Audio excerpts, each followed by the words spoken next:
El Economista Podcast. Bienvenidos a Oye Cracks, el nuevo programa del Economista donde los invitados rompen esquemas, van un paso adelante y son expertos en diversos temas. Acompáñenos todas las semanas y escúchenos desde su plataforma favorita. Oye Cracks. Hola, ¿qué tal? Un saludo a toda nuestra audiencia del Economista. Sean bienvenidos y bienvenidas a este episodio de Oye Cracks. De este lado del micrófono los saluda Jimena Bravo, muy contenta de que nos acompañen en estas conversaciones con los líderes que están cambiando las industrias. El día de hoy tenemos un tema muy especial que creo que va a ser sumamente interesante para todos y cada uno de nosotros y también para las empresas y líderes que nos están escuchando, ya que hoy hablaremos sobre salud, diversidad y cultura organizacional con Giselle Román. Giselle, ella es líder médico de neurociencias en Novartis México y co-líder ERG Bright en la misma compañía. ¿Cómo estás, Giselle? Es un gusto que nos acompañes. Hola, Jimena, muchísimas gracias. La verdad es un gusto para mí estar aquí contigo en este programa tan importante, tan especial y pues muy bien, lista para platicar. Maravilloso, ¿no? Y creo que tú tienes una larga trayectoria y conoces muchísimo estos temas, pero me encantaría iniciar esta conversación con que nos contaras un poquito sobre ti. ¿Quién es Giselle Román? Platícanos qué es lo que has hecho. Mira, empiezo siempre contando, soy regia, ¿no? Porque de ahí ya. Sí, de ahí sabes que parten muchas cosas sí. en el camino, ¿no? Y en la Por transformación. Soy regia, soy médico de profesión, ¿no? Inicié mi carrera en la industria farmacéutica ya un poco más de 10 años, ¿no? Casi 11, 12 años en la industria farmacéutica. Y ha sido un proceso sumamente interesante, ¿no? Como médico, de pronto no es lo que tienes en el chip, ¿no? Por supuesto. Y esto me gusta contarlo porque es parte de la historia y la transformación de cómo venimos creyendo y creando un camino con base a las expectativas. Entonces, Giselle es esta persona que fue descubriendo ese camino y fue moldeándose, ¿no? Entonces, soy un médico criado, educado en la ciudad de Monterrey, ¿no? En la que inicié mi carrera en la industria farmacéutica. Me vine a la Ciudad de México ya hace 9 años, en diciembre cumplo 9 años en la Ciudad de México y encontré un camino completamente de apertura y de transformación, no solamente en la parte profesional dentro de la industria farmacéutica y el impacto que esto tiene en el ecosistema de salud y el impacto como médicos podemos generar ahí, pero también como persona. Por ¿no? supuesto. Entonces, soy una persona amante de la naturaleza, amante del deporte, amante de los animales y sobre todo, pues, amante por la vida y de la transformación y del potencial de uno mismo. Totalmente de acuerdo y apostando también por la parte humana siempre, ¿no? Que creo que es esencial el ADN dentro de la medicina. Y justo hay algo muy particular que leí en tu perfil que era esta parte de reimaginar la medicina. Sí. Háblanos un poquito de qué es esto, a qué te refieres.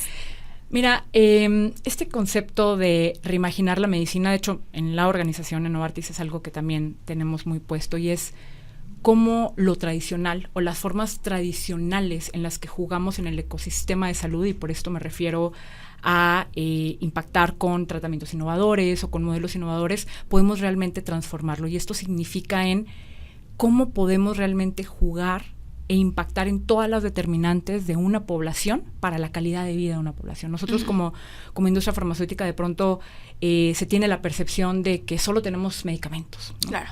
Y justo aquí es donde viene la parte de reimaginemos la medicina. No es que solamente podamos traer con muchísima investigación, ¿no? Y con muchísima inversión en investigación para traer terapias cada vez más innovadoras que puedan modificar la raíz de la enfermedad, no solamente curarla o disminuir alguna sintomatología de estas o apagarlas, como se dice coloquialmente, sino que realmente entremos dentro del sistema, veamos todo lo que nos impacta, sobre todo un país como México, ¿no? Que es rico en muchas partes, pero que también de pronto estamos muy fragmentados, ¿no? Entonces es cómo somos realmente un socio y un jugador más del ecosistema del salud, porque al final todos somos pacientes, ¿no? Entonces lo que buscamos reimaginando la medicina es eso, es que a través de liderazgo, a través de pensamientos y modelos innovadores podamos no solamente traer innovación terapéutica, sino traer innovación al cambio estructural del ecosistema del salud.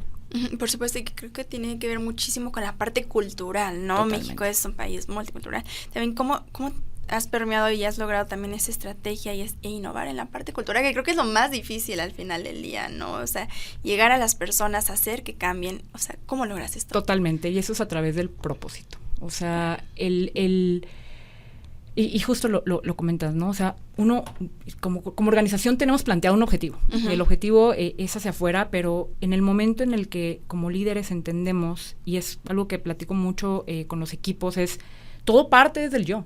Todo parte completamente desde el yo, y desde el yo, primero uno como líder, desde el autoconocimiento, ¿no? O sea, yo quién soy, qué me conozco, cuáles son mis áreas de oportunidad, cuáles son mis fortalezas, cuál es el potencial máximo que tengo, cuáles son mis emociones, cuáles son mis sombras, para entonces eso permitir conocer y hacer que todas las personas y el resto de los asociados sean quienes son en todo su esplendor, ¿no? Claro. Y ahí, entonces, es donde puedes trabajar un propósito real y un propósito genuino, un propósito personal que haga un match con el propósito de tu organización.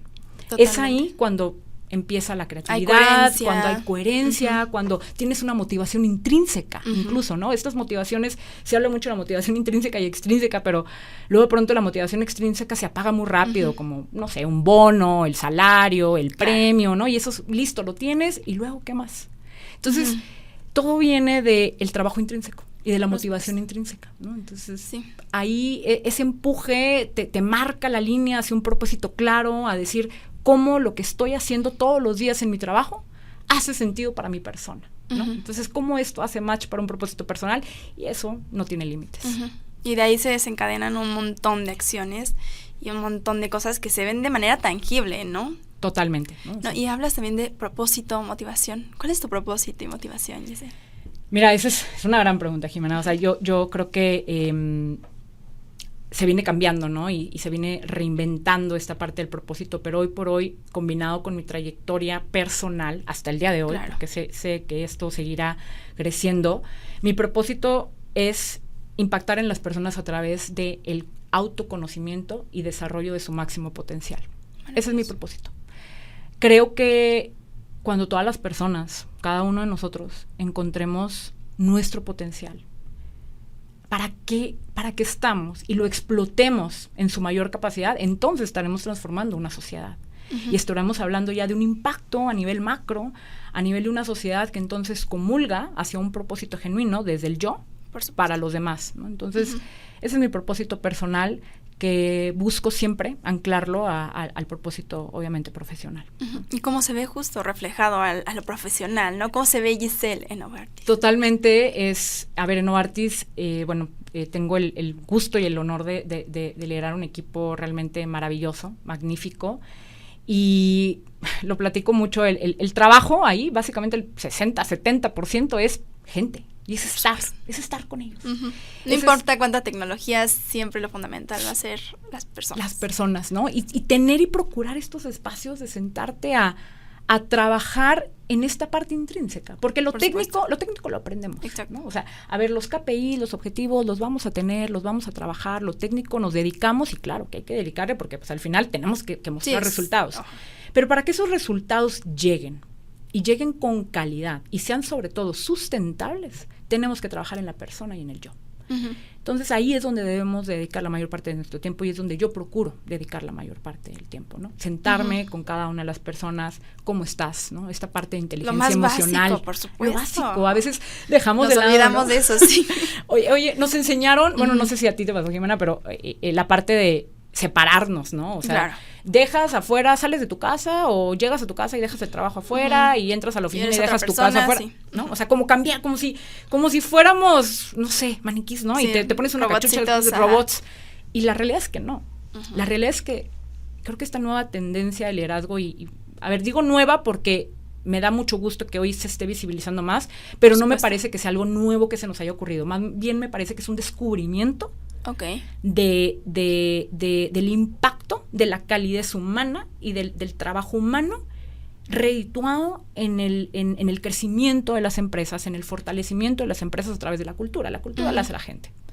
Entonces, ahí es donde está la clave, ¿no? Trabajar con las personas, trabajar con sus emociones. Oye, ¿cómo estás? ¿Cómo te hace sentir? ¿Cuál es tu motivación? ¿Cuál es tu propósito? ¿Tienes un propósito personal? Vamos a unirlo al propósito profesional, ¿no? ¿Qué quieres? ¿Cuál es tu ambición? Y estar ahí muy constantemente trabajando. Observando y escuchando, que también es fundamental. Escucha activa, ¿no? Y esa es una de las capacidades que debemos de trabajar, desarrollar y tener. Escucha activa, nos encanta proponer, ¿no? Sí, nos encanta hablar, por supuesto. Nos encanta. Sí. Pero a veces escuchar es lo único que la otra persona necesita, ¿no? Totalmente. Escuchar activamente, y a través de eso entender dónde está sentada la persona, dónde está parada la persona, para a partir de ahí trabajar de la mano con ella y desarrollar a las personas, ¿no? Y por ejemplo, o sea, también ¿cuáles crees que son los retos también que enfrentas, que enfrentan las organizaciones hoy en día en ese sentido, ¿no? En la parte de la cultura, en la parte organizacional interna de una empresa. ¿Cuáles son los retos? Mira, creo que el reto es los resultados de trabajar en una cultura organizacional y en la gente no los ves en el corto plazo. Total. Entonces, en primera, hay que creer que una buena cultura con un propósito bien anclado a la organización, sí o sí, te va a traer resultados financieros en las empresas. Incluso está demostrado, o sea, más del 70% de empresas que tienen equipos, por ejemplo, diversos, que sienten esta autenticidad, que han trabajado en la cultura, muestran un crecimiento no solamente financiero, ¿no? Sino en innovación, ¿no? y en creatividad. Entonces, el reto principal creo que es uno, dividir, ¿no? Dividir a la persona versus los resultados, creer que están separados cuando realmente están intrínsecamente unidos y van completamente de la mano.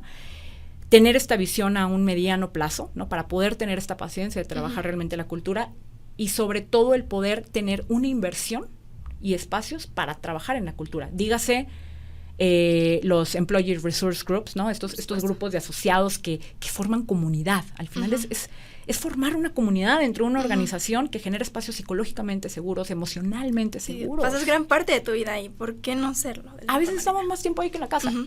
Entonces, es como yo platico a veces con mi equipo y le digo, oye, a ver, si no estamos felices en la chamba, entonces no tiene caso, ¿no? O sea, porque estamos aquí la mayor parte del tiempo y estamos aquí para ser felices y solamente tenemos una vida. Entonces, aprovechémosla y disfrutémosla. Hacerlo de la mejor manera posible para ti y para todos, ¿no? Correcto, ¿no?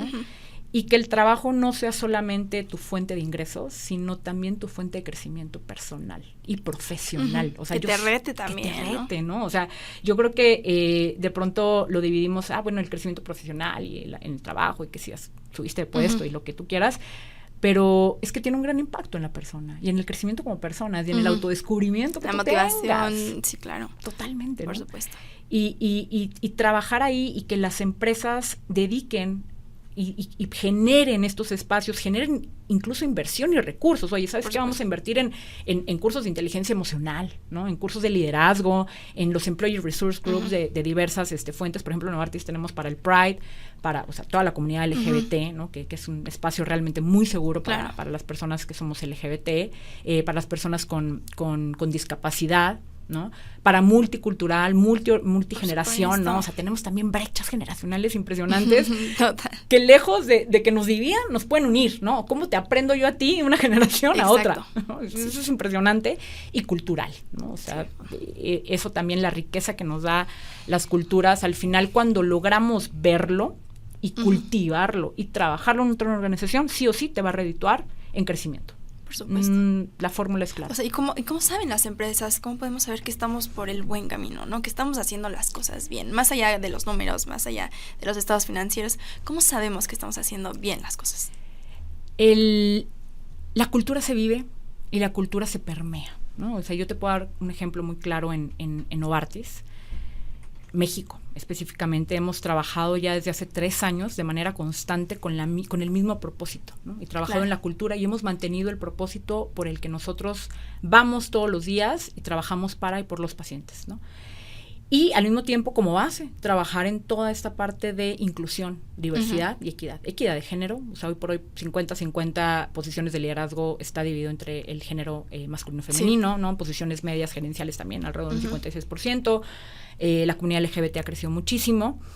Y un ejemplo es, por ejemplo, desde Global, hoy México ha sido reconocido como un país líder en cultura. ¿No? Y lo agarran para pilotearlo en una herramienta y modelaje de cuál es nuestro nivel de madurez como organización en términos de cultura, en términos de diversidad y en términos de liderazgo. Y esto para después traducirlo en números. Claro. Sí. O sea, porque al final queremos ver... Sí, al final somos empresas, ¿no? Eso es lo que se busca, ¿no? Somos negocio, ¿no? Sí, por supuesto. Somos negocio, pero cuando logramos anclar y hacerlo tangible, porque esto de pronto puede perderse ahí, puede ser muy intangible, pero cuando logramos hacerlo tangible y podemos traducir la madurez de una organización en términos de permanencia, por ejemplo, de los asociados, cuánto tiempo permanece en promedio en la organización, el crecimiento interno de la compañía, la movilidad que hay de las personas dentro del mismo país o hacia otros países, también. El crecimiento, eso sí o sí lo vamos a ver redituado en impacto financiero, ¿no? Sí.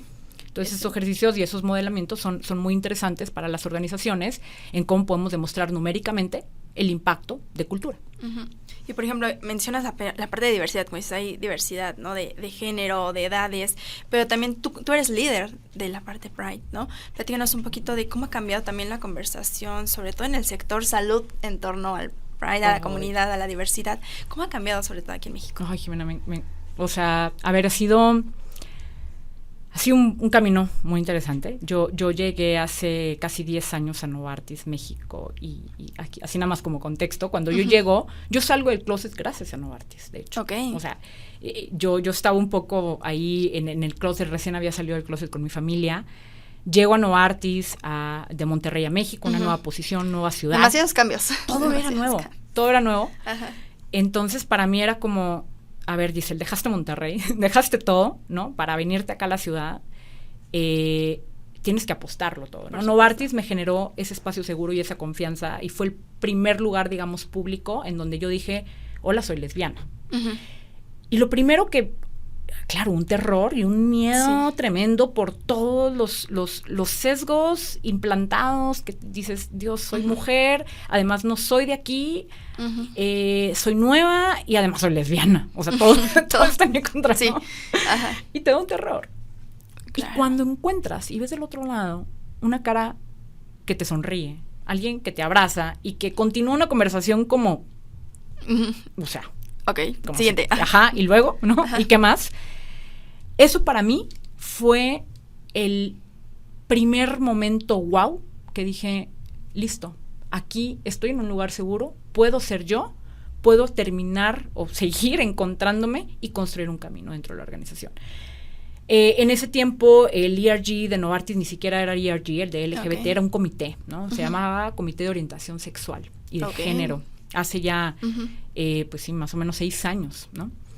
Y era un comité éramos poquitas personas de la comunidad LGBT, por ahí pues, hacíamos activismo dentro de la organización, dábamos pláticas, etcétera.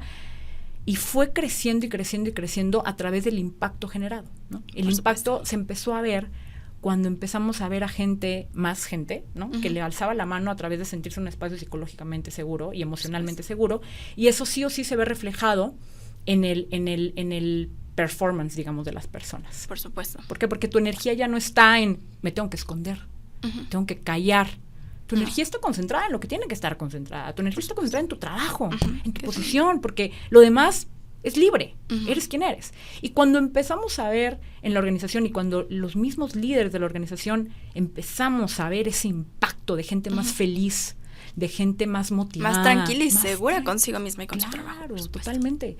Pues dices, claro, esto es algo que tiene que estar. Y ha crecido muchísimo. Afortunadamente hoy somos más de 130 colaboradores dentro de todos los ERGs. El ERG LGBT es uno de los más también cotizados, ¿no? Con muchas actividades durante todo el año. Hay mucha también curiosidad por aprender, ¿no? Y no solamente por parte de la comunidad, ¿no? Sino por todos los que trabajan, no todos los que pertenecen a otras comunidades también. Totalmente. De hecho, trabajamos nosotros mucho por los aliados, ¿no? De hecho, tenemos un programa de aliados específicos donde damos como una clase, son como unas sesiones educativas de cómo ser un aliado. Y les damos como una tarjetita, ¿no? Una tarjeta de identificación que portan los que toman, digamos, este curso, vamos a decirlo así. Y entonces estos aliados tienen el compromiso genuino de cuando identifiquen algún comentario o cuando identifiquen alguna acción, alguna actitud que vaya en contra de una verdadera inclusión, alzar la mano y decir, a ver, listo, a ver, no, las cosas son así. Y un poco promover también esta inclusión de todas las personas, no solamente de la comunidad LGBT. Entonces también se apuesta mucho por eso, y eso es cultura. No nada más es la comunidad LGBT que se sientan seguros, sino es todos.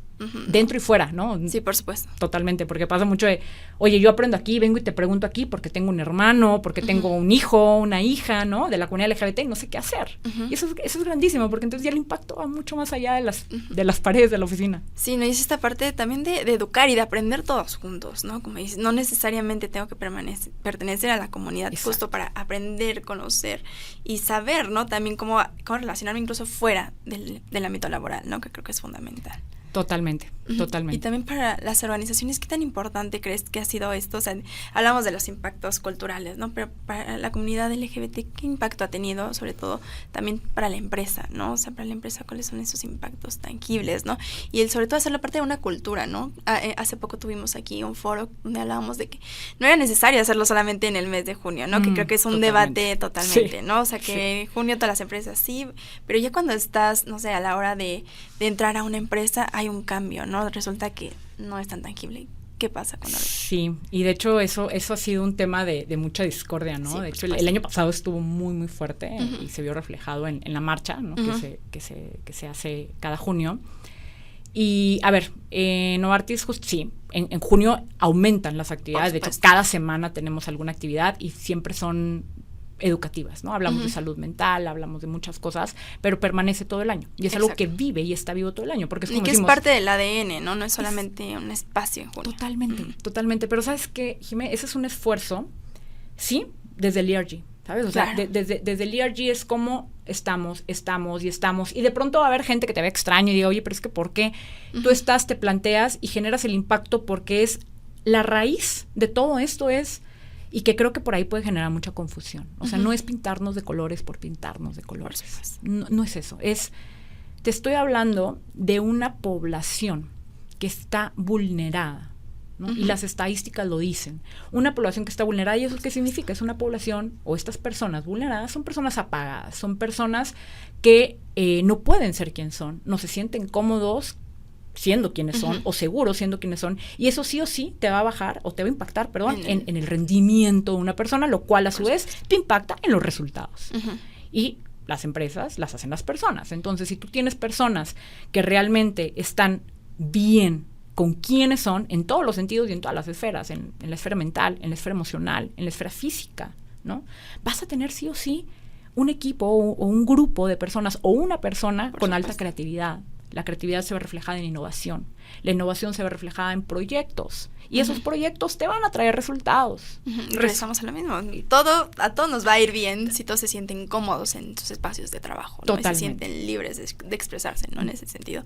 Independientemente de la población a la que pertenezcas, de la comunidad, incluso del género, ¿no? También hablamos, ¿no? Totalmente, ¿no? O sea, y claro, o sea, personas con discapacidad, ¿no? El género, mujeres. La parte generacional, hombres, como bien lo decías, o sea, sí, con discapacidades también, por supuesto, ¿no? Totalmente. Todo es integración. Hoy pensaríamos que es algo que ya está en base, pero no. O sea, por ejemplo, en Latinoamérica, pues, más o menos el 30%, ¿no? de las personas, mujeres, sobre todo líderes, no están fuera, no son visibles, ¿no? LGBT. Todavía, sí. Perdón, LGBT en general, las mujeres todavía es mucho menores, por ahí un 8%, ¿no? O sea, las mujeres que dicen, oye, soy mujer, soy líder y además soy lesbiana. ¿Todavía? O sea, pensaríamos que ya estamos ahí, ¿no? Sí, ¿en qué época estamos, no? Pero todavía nos faltan muchísimas cosas por mejorar. Creo que vamos por buen camino, pero también, ¿qué crees que hace falta, no? En las organizaciones, en las corporaciones. En primera voz. Okay. Falta mucha voz, visibilidad y representación, ¿no? Y no quiero segmentar a ciertas poblaciones o personas, pero sí quisiera, o sea, hago mucho foco en la mujer, ¿no? Sí, claro. O sea, ¿por qué? Porque todavía hoy es una realidad. O sea, todavía en muchos lugares la mujer tiene que recorrer un poco más, ¿no? Mucho más esta batalla. Hay una mayor brecha. Hay una brecha muy importante todavía en nuestro país, en muchos aspectos. Estigmas de roles, ¿no? Estigmas, también herencia cultural, ¿no? Yo hablo mucho de la herencia cultural. Es como uno, aunque teóricamente sepa lo que puede llegar a ser como mujer, tenemos en nuestro DNA un histórico cultural que nos hace todavía sabotearnos, ¿no? Autosabotearnos. Todavía tenemos este techo de cristal, todavía tenemos este síndrome del impostor, todavía existe. Entonces tenemos que trabajar en eso. Y hablando de la representación de otras comunidades como personas con discapacidad, como personas LGBT, es verlas. Yo creo que la representación es sumamente importante. Cuando yo veo a una mujer en un puesto de liderazgo y que además es lesbiana y que además, claro, yo digo, claro, se puede. Sí, se puede. Es aspiracional, ¿no? Justamente, claro, ¿no? Es aspiracional. ¿No? O sea, y de ahí empieza, ¿no? O sea, de que una persona lo logre, de ahí empieza a ver como este caminito, ¿no? Hacia lograr ese objetivo. Totalmente. Abres camino, generas eco, ¿no? Empiezas a generar una ola y una cascada. Y también tienes ese poder, ¿no? También llegas a ese poder para poder visibilizar, para poder realizar acciones, ¿no? Un ejemplo eres tú, ¿no? Justo lo que has hecho desde tus trincheras, desde tu liderazgo, ¿no? Totalmente. A mí me parece que es una gran responsabilidad. O sea, y es un, lo voy a decir así, es un privilegio. Es un privilegio que se tiene que tomar con conciencia y con responsabilidad. No es listo, estoy acá y se acabó. No, es aguas, porque ahora tienes más responsabilidad. Exactamente. Porque tienes ese peso. Tienes un peso, ¿no? ¿Y cuál es el camino que has recorrido para llegar acá? Que no ha sido absolutamente nada, para nada sencillo. Y entonces, ¿cómo yo hoy puedo hacer que otras personas o otras mujeres que se ven en las condiciones en las que yo estuve mentalmente, emocionalmente, puedan ser más fáciles y más ligeras? Y generes esos precedentes, ¿no? Al final. Totalmente. Y descubran su potencial, ¿no? Sí. Llegamos ahí, ¿no? O sea, todo nos lleva a eso. Todo nos lleva a eso y cómo podemos encontrar nuestro superpoder a través de la autenticidad. Totalmente, ¿no? Y creo que, bueno, también pasando un poquito a la parte, ya hablamos de la parte cultural, ¿no? Pero también de esta parte tangible y todo lo que ha hecho también Novartis en la parte farmacéutica, ¿no? Leía por ahí que era la primera farmacéutica en México en ofrecer esta cobertura médica integral a personas trans. Sí. Háblanos un poquito de qué es esto, cómo lo lograron también, ¿no? Sí. Seguramente no fue nada fácil. No, nada fácil. Nosotros, bueno, pues tenemos nuestro seguro de gastos médicos mayores con todos los asociados. Sin embargo, esto no estaba incluido, ¿no? Entonces sí fueron ahí años, ¿no? O sea, sí fue un buen trabajo con la aseguradora para poder incluirlo, y hoy por hoy lo que está incluido es la cobertura completa para la reafirmación de género a las personas trans, ¿no? Que es algo muy grande, de gran impacto, porque hoy por hoy la comunidad trans no tiene el acceso completo a esto, ¿no? Sí, y desafortunadamente todavía hay mucha inequidad en salud, ¿no? Para muchas poblaciones, pero para la población trans es una de las poblaciones más vulneradas en términos de equidad en salud, ¿no? Y acceso a la salud, y por tanto recurren a otras formas, ¿no? Entonces, el poder tener esta cobertura como farmacéutica completa para los asociados trans, siéntete seguro de ser trans. Sí. No pasa nada. Listo, ven, es más, te apoyamos. No solamente te acompañamos.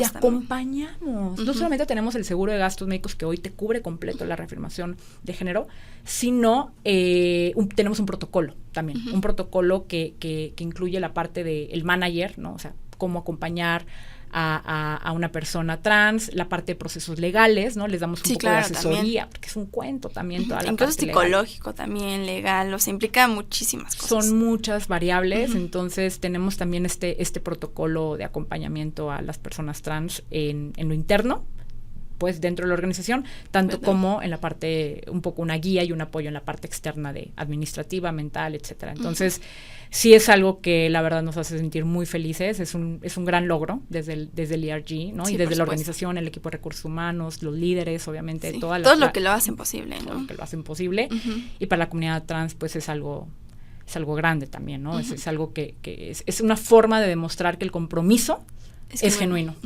Y también, ¿cómo fue recibida esta cobertura para la comunidad, no? Sí, creo que es sumamente agradecido. Sí, muchísimo. Creo que sí es un diferencial.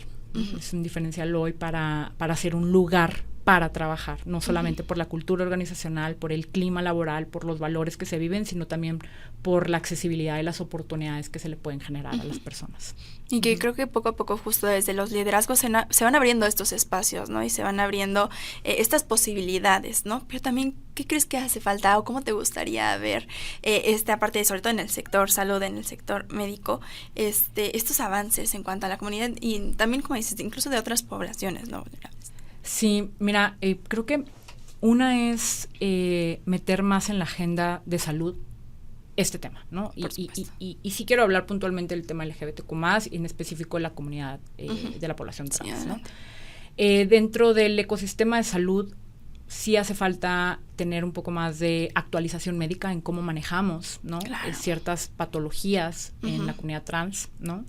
Incluso yo, o sea, como mujer lesbiana, de pronto te enfrentas a un interrogatorio, una historia clínica tradicional, ¿no? Cuando no es tradicional porque soy una mujer lesbiana, por supuesto. ¿no? Entonces, y eso viene o sea, con pura educación, ¿no? Tener esta conciencia de decir, la persona que tengo enfrente, yo, por tener una mujer paciente enfrente, yo no voy a asumir que tu pareja es un hombre. No lo puedo asumir. Exacto. Y por tanto, no puedo llevar mi interrogatorio y mi análisis. Desde el lenguaje, ¿no? Del cómo te comunicas y cómo te expresas. Todo, ¿no? Todo.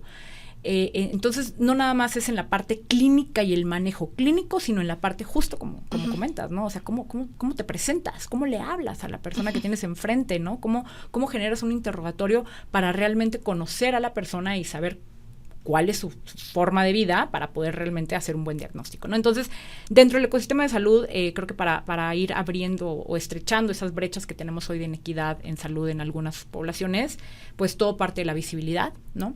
Políticas públicas claro. que generen estos derechos, estos espacios. No, estas alianzas personas. Y colaboraciones que siempre van a ser fundamentales, ¿no? Totalmente. El poder anclarnos justo con organizaciones que trabajan en pro, ¿no? de los derechos de las personas. De abrir los diálogos también. Abrir diálogos en foros públicos, ¿no? En las asociaciones de pacientes, dentro de las mismas instituciones de salud, en los programas académicos de los médicos, de enfermería, etcétera, de todo el personal de salud, es irlos metiendo en la agenda. Irlos metiendo en la agenda para que entonces esto cada vez, no me gusta decirlo así, pero sea más normal. Sí, por supuesto. Creo que es el objetivo al final del día, ¿no? Que ya ni siquiera se tenga que hablar como si fuera algo diferente o algo distinto, sino algo totalmente normal y natural. Y natural, ¿no? Y que por ejemplo, como comunidad LGBT de pronto uno lo piensa 2 o 3 veces para saber con qué médico vas a ir a atenderte. Lo piensas, ¿no? O sea, incluso yo como mujer lesbiana sí escojo, ¿no? ¿Con quién voy a ir? Porque siempre tienes ahí dentro de ti, ¡ay, qué tal que me rechazan!, ¿no? ¿Qué tal que siempre? O sea, y no tendría que ser así. No tendría que ser así, ¿no? O sea, incluso hay otros países que tienen una agenda en donde los médicos tienen ahí como un distintivo LGBT friendly, ¿no? Exacto. Bueno, pues ahí pones tu banderita, ¿no? Sí. Pero no debería ser así. Estamos hablando de quién, salud. Todos somos personas, entonces es cómo aprendemos a trabajar con la diversidad, básicamente, ¿no? ¿Qué te falta por hacer, Giselle, en este sentido? Seguir visibilizando, seguir visibilizando el poder que tenemos como personas, cada una de las personas, ¿no? Y para eso es visibilizar el poder que tenemos como mujeres, el poder que tenemos como personas dentro del mundo, dentro del nivel organizacional, el poder que tenemos como personas de la comunidad LGBT para poderlo llevar a eliminar todos los estigmas sociales que hoy todavía existen, tanto en las esferas sociales, familiares y laborales, ¿no? Para que con esto todas las personas realmente a través de eso podamos conocernos, potenciar completamente nuestro potencial y ser auténticos, ¿no? Porque soy fiel creyente que a través de la autenticidad genuina como personas podemos generar un liderazgo en cualquier espacio. No estoy hablando del logo que tengas, del título de tu oficina, el tamaño de tu oficina, sino el liderazgo como persona, ¿no? Para poder construir realmente una sociedad cada vez mejor, más sana, ¿no? Más feliz y más consciente. Totalmente de acuerdo, Giselle. Creo que nos quedamos con muchas reflexiones después de este podcast, pero para cerrar esta conversación me gustaría que le dieras un mensaje final a nuestra audiencia que te está viendo y escuchando en este momento. ¿Qué les dirías y con qué mensaje te gustaría que se llevaran, por supuesto?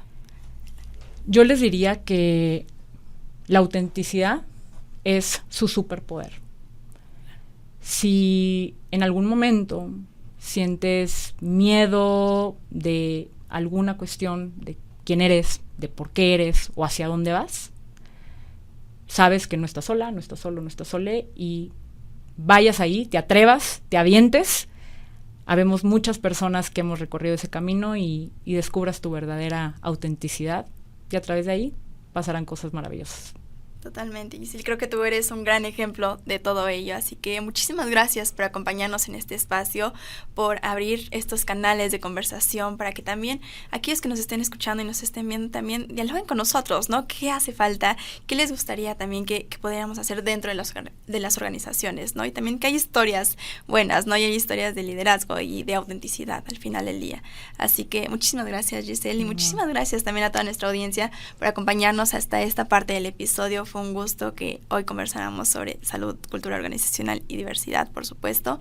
Así que también los invitamos a seguirnos en todas nuestras redes sociales, a ver este podcast a través del Economista TV y continuamos. Nos vemos próximamente. Muchas gracias. Muchas gracias. El Economista Podcast. Si este episodio te pareció interesante, entretenido o informativo, no olvides calificarnos con 5 estrellas en tu aplicación móvil de Spotify.